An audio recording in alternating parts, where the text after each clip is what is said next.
It's the middle of the year, so it's time to take a look at the cars CNET has reviewed that scored the very best so far in 2015. I'm Brian Cooley. Let's go. Number 5, the 2015 Audi S5 with a score of 8.3. The V8 engine is gone, but we love the 2015's supercharged V6 and, of course, the essential Quattro all-wheel drive. On the downside, this car's infotainment rig was a step or two behind other Audis. No 4G, no touchpad, no really big LCD. Track purists won't care, otherwise you should. Number 4, the 2015 BMW 740 LD X-Drive. It'd be number 1 on a list of most vowels. It gets a score of 8.3.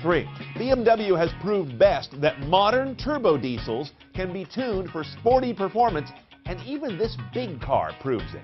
That diesel torque feels like it shaves about a third off the car's perceived heft, while the cabin delights with iDrive 4.2 that has connected nav and about the best HUD in the business. Number 3, the 2015 Audi A3 Cabriolet. 8.4 score, also an editor's choice. That's right, the lowly A3 ranks a couple notches above that S5. It's a great driver that doesn't just rely on its convertible top to make friends.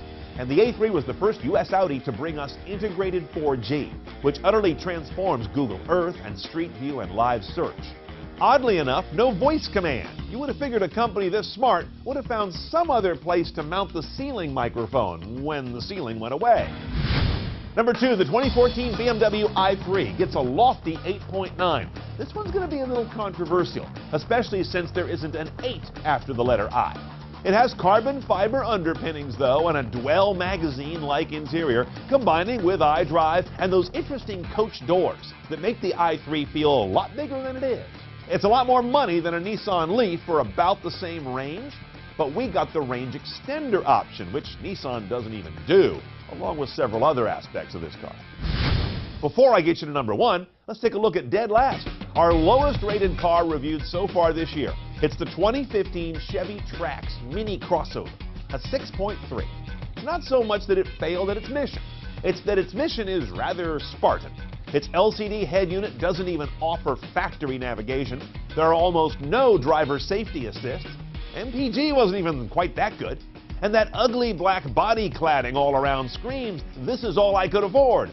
But if that is the case, you'll move a surprising amount of people and stuff for a little over 20 grand. The number 1 car we've checked out so far this year is the 2015 Tesla Model S P85D. An amazing 9.3 score and an editor's choice. Adding a second motor to this car gave the big battery Model S insane acceleration. It says so right on the dash. More importantly, it gave it all-wheel drive.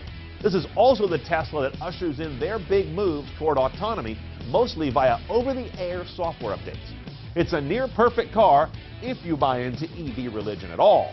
The downsides include a $120,000 price done up CNET style, and the fact that owning a Model S today is becoming kind of like owning a BMW in the 80s, if you know what I mean. More Top 5 lists await the car lover. Go to cnetoncars.com, click on Top 5.